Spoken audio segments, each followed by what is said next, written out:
Naku, bonus ba? Parang nagulat ako dito sa sinasabi ni 2 million?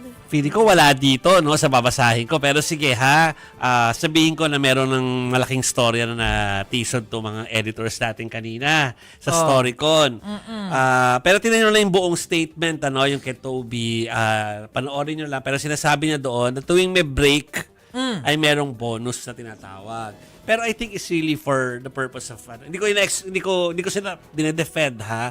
Pero I think ito yun kasi uuwi sila ng mga constituents nila. Mga distrito nila, oo. Pero anyway, ayun nga, para daw magamit sa kanilang mga distrito. Panoorin niyo po kung paano to dinepensahan kanina ha.